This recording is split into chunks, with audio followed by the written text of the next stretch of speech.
ஜனாதிபதி திருமதி திரௌபதி முர்மு அம்மா அவர்கள் ஏப்ரல் 8ஆம் தேதி உச்சநீதிமன்றத்தினுடைய தீர்ப்பு, ஆளுநருக்கு அதிகாரம் என்ன இருக்கு, ஒரு சட்டப்பேரவையில் ஒரு தீர்மானம் நிறைவேற்றினா காலக்கெடுவு நிர்ணயித்திருக்கிறாங்க. இதில் ஆளுநருக்கு மட்டும் காலக்கெடுவு நிர்ணயிக்கல, ஜனாதிபதிக்கும் காலக்கெடுவு நிர்ணயித்திருக்கிறாங்க. அதன் அடிப்படையில் நம்முடைய ஜனாதிபதி ஆர்டிகல் 143 பயன்படுத்தி 14 கேள்விகளை எழுப்பியிருக்கிறார்.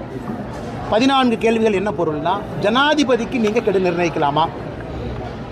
அது மட்டும் இல்லை, 13 கேள்விகளில் உண்மையான அரசியலமைப்பு சட்டத்தில் ஆர்டிகல் 200 என்ன சொல்லுது, அதாவது ஆளுநருக்கு அளிக்கப்பட்டிருக்கக்கூடிய தனி அதிகாரம்.